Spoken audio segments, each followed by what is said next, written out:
When the guests began to disperse, Natasha's mother approached her daughter, initiating an intriguing conversation.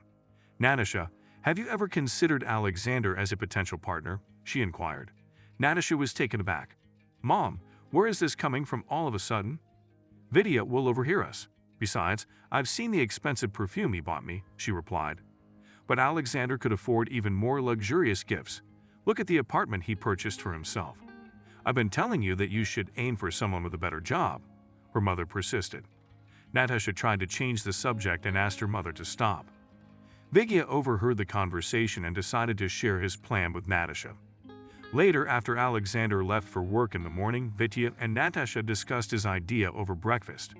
The night had passed quickly, and it was a new morning. As they gathered in the kitchen, Vidya brought up the topic.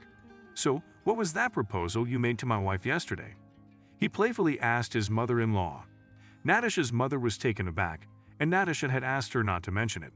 "Well, I wasn't scolding you," he assured her, then began explaining his plan. Vidya had decided that they could extract more money from Alexander than he had given as a gift. The plan was as follows. Natasha had to charm Alexander, and when he showed interest in her, that's when they could start manipulating him. Natasha's mother liked the plan but felt it needed refinement since the catch was a valuable one. On the other hand, Natasha didn't like the idea at all. She couldn't accept the notion that her mother and beloved husband wanted to use her as a pawn against Alexander. She thought he had already helped them enough, and she viewed the plan with disapproval. There were three at the kitchen table, trying to figure out how to get money from Alexander. However, Alexander's conscience troubled him for not having joined the guests at Natasha's birthday party the day before, so he decided to order Thai food and have dinner with his family, making amends for yesterday's incident. The day felt long, and as he was leaving the office, he informed his brother about his plans and Vidya happily agreed. Alexander appreciated having his extended family around, which brought back memories of his parents who were no longer alive. Upon hearing of Alexander's intentions, Vidya decided that they should start implementing the plan from today. However, Natasha was in no rush. She loved her husband and thought highly of Alexander as a person. She didn't want to hurt him. Natasha again, "Are you putting your feelings above everything else?"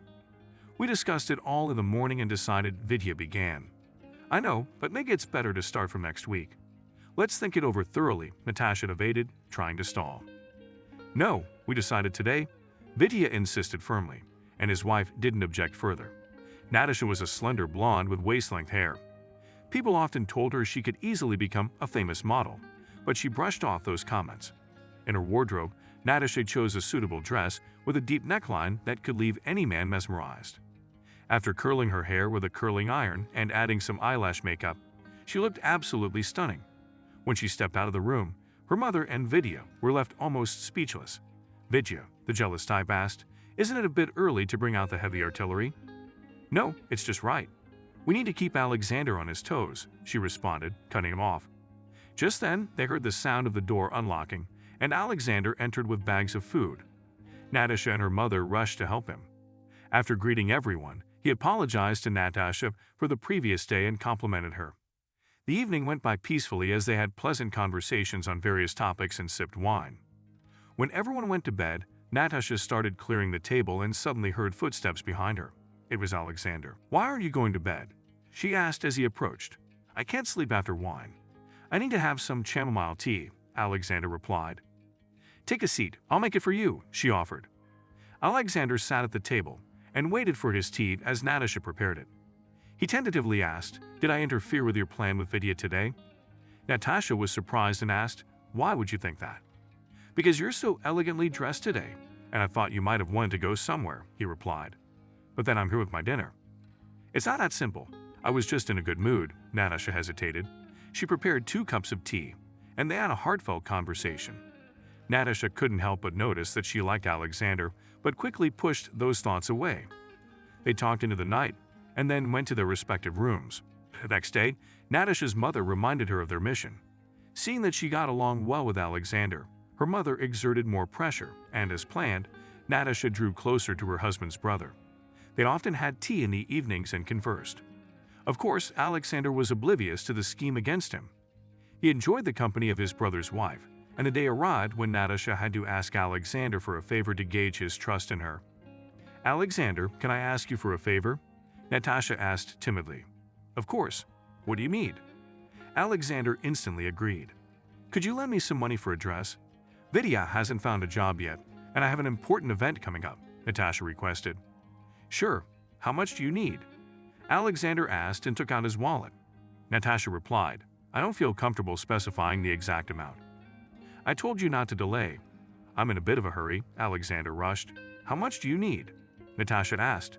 Without any questions, Alexander handed Natasha a 5,000 ruble bill and headed to his office, where work had become relentless due to new clients and an overwhelming workload. Sitting in his office, he gazed out the window and was suddenly interrupted by a phone call. His secretary informed him that his wife's mother had arrived at the office. Alexander was surprised but asked his secretary to let her in. What's happened that you came to my office today and couldn't wait until the evening? Alexander asked when his mother-in-law entered. I wanted to talk about you and my daughter, she replied. It seemed to me that you're not quite in the right place. Natasha learned about this and decided to have a serious conversation with her mother. Why did you go to his office? Don't you think that's too much? Her daughter asked. I needed to push him to think about you as a girlfriend, not just a friend, her mother explained. When Alexander returned from work, Natasha didn't mention anything about it. He acted as if nothing had happened, and Natasha felt relieved that she didn't have to explain herself to anyone.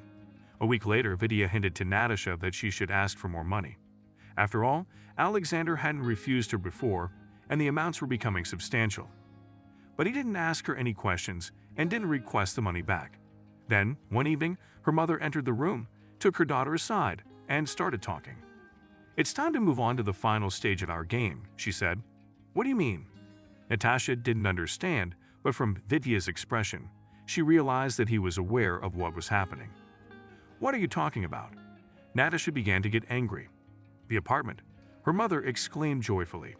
Natasha was taken aback. Her own mother and husband were willing to resort to deceit and ruin a person who had treated them so well. She couldn't believe it. She no longer wanted to be a part of this scheme. But her mother and husband started shouting at Natasha and threatening her. They said that if she backed out, they would pin everything on her, making it seem like she had come up with everything herself. They'd claimed that she had a lover and was extorting money from Alexander to escape from Vidya. They had effectively trapped Natasha in a corner, and she couldn't resist. The plan was as follows. Vidya knew where the apartment documents were. He was supposed to take them and have them re-registered under his name with a notary. Natasha's task was to get Alexander drunk after work, and when he was not in his right mind, slip the documents under his nose for his signature. The trap was set, and her mother had thought of every detail, even finding an acquaintance who was a notary willing to conduct the transaction with only one party. They discussed it all once again, and by the next morning, Vidya had left with the documents. He returned in the evening with a complete package of documents, missing only Alexander's signature. The task was now left to Natasha. She thought long and hard about how to tell Alexander everything.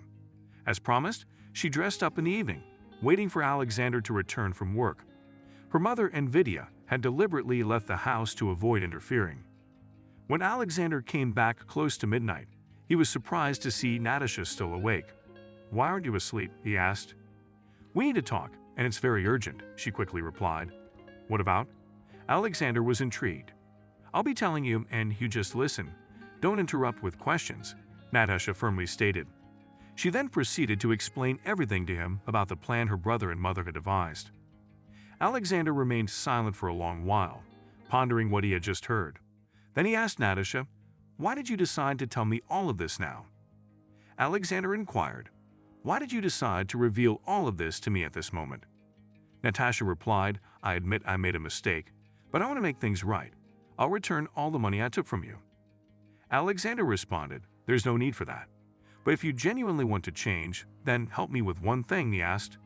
They decided to outwit Vidya and their mother according to their own rules. Alexander reviewed the contract and replaced it with a blank one. Then they orchestrated a scene in which it appeared that Natasha had deceived him, and he subsequently signed the necessary documents. Upon returning home, Vidya and Natasha's mother immediately started questioning how everything had gone. Natasha displayed the documents with the signatures and said that everything was fine.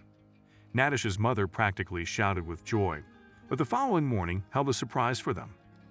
Upon waking up, Alexander headed to the kitchen and saw that all his belongings were already packed in place in the hallway. He asked, "What does this mean?"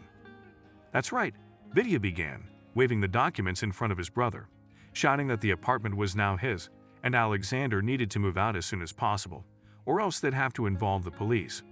However, Vidya's expression darkened when Alexander produced the correct contract and showed it to his brother. Then Natasha rushed out, crying and begging for forgiveness, claiming it was their idea and that she had known nothing about it until the end. Alexander didn't scold them. He just said they had an hour to gather their things and leave so he wouldn't have to see them again. Watching Alexander's cold gaze, Vidya's eyes filled with regret. He couldn't believe that his own brother had been so easily betrayed for the sake of an apartment. Later on, Alexander learned that Natasha and Vidya had divorced,